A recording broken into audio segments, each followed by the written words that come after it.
Are you wondering whether you should go fixed or variable with your mortgage? Well, variable rates are only around 25 basis points cheaper at around 3.75%. So the rate itself isn't really the key answer. The real question is where rates are going and which mortgage actually fits your plan.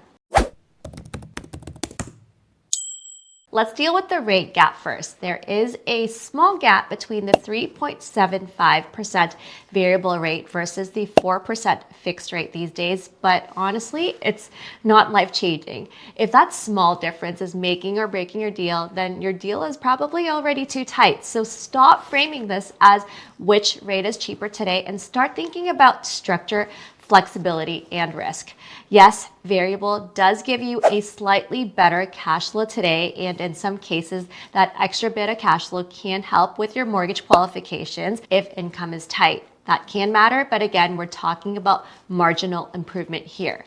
Fixed rates do have a clear advantage: stability. So if you are planning to hold long term, you don't expect to refinance, and you don't want to think about rates at all, fixed does what it's supposed to do. You lock in, eliminate uncertainty, and your payments are predictable. You're paying a premium for peace of mind, and for some investors, that's completely reasonable given what we've been through in the last cycle where rates came up very quickly. Now, where variable rates usually win is flexibility. If there's any chance you'll need to break your mortgage early, variable is almost always the safer option. The penalty is typically just 3 months of interest. Compare that to fixed rates where penalties can be massive if rates move in the wrong direction. That matters more than the rate itself. This is especially important for burst strategies. If you're planning to buy, renovate, stabilize, and then refinance after a project is done in under a year, variable generally makes more sense. Yes, you can go fixed and later blend and extend your mortgage, but that often leaves you with 2 mortgages on one property with different maturity dates, and that can become a real problem when you need to refinance again or sell.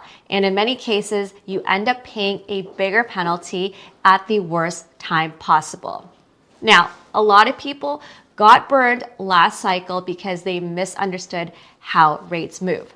Variable rates start off lower than fixed rates.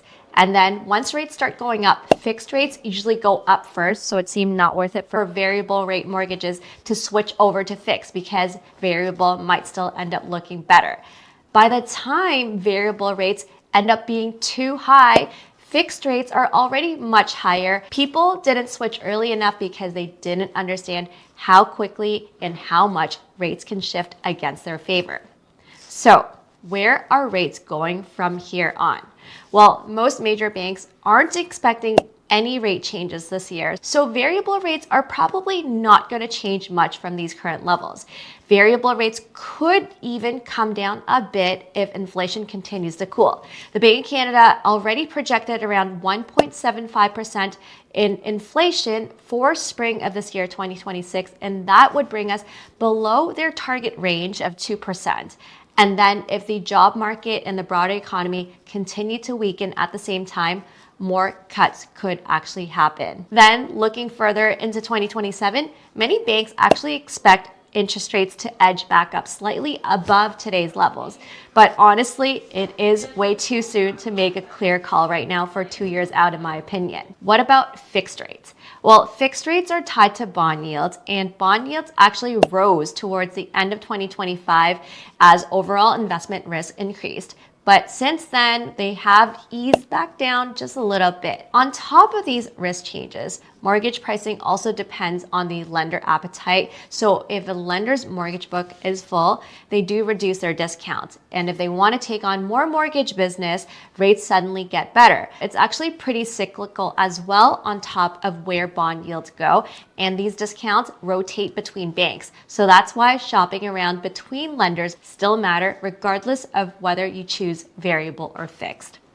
So to sum this all up, going variable today is not necessarily a bad idea.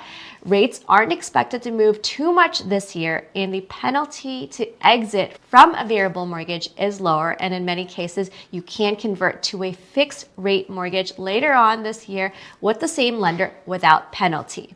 So that flexibility does give you real value, even if the rate difference today is small.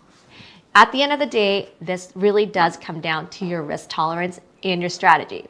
One important thing though, if you do go variable, is that if you are thinking about switching into a fixed rate later, you really need to move quickly. A lot of people got burned last cycle because they waited too long. It's not about waiting until variable becomes higher than fixed. By the time that happens, fixed rates are usually already much higher. Now, zooming out, interest rates aren't going to be the main driver for Toronto real estate anymore. They're not moving enough over the next couple of years to really dramatically change where prices will go. But if you are thinking about investing in real estate this year or next year, what does matter and what will matter are fundamentals. Strong positive cash flow is back, value add opportunities are strong, and prices in many areas in the GTA in Toronto are still close to 30% off from the peak. And this market has essentially been de-risked. To put real numbers behind this, in today's market, you can find turnkey 3-unit properties at around $1.2 million in Midtown Toronto that can cash flow over $1,000 a month.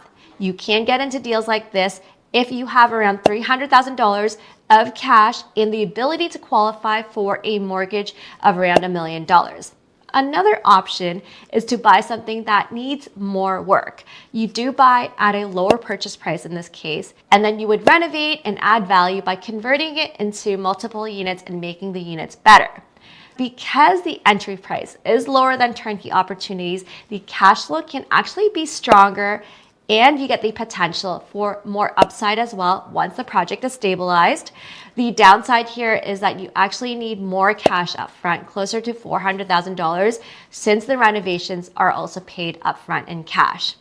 Now, if you don't know what is right for you, let's talk. Once you're mortgage qualified and ready to buy, we help investors figure out what actually makes sense for them in the Toronto market today.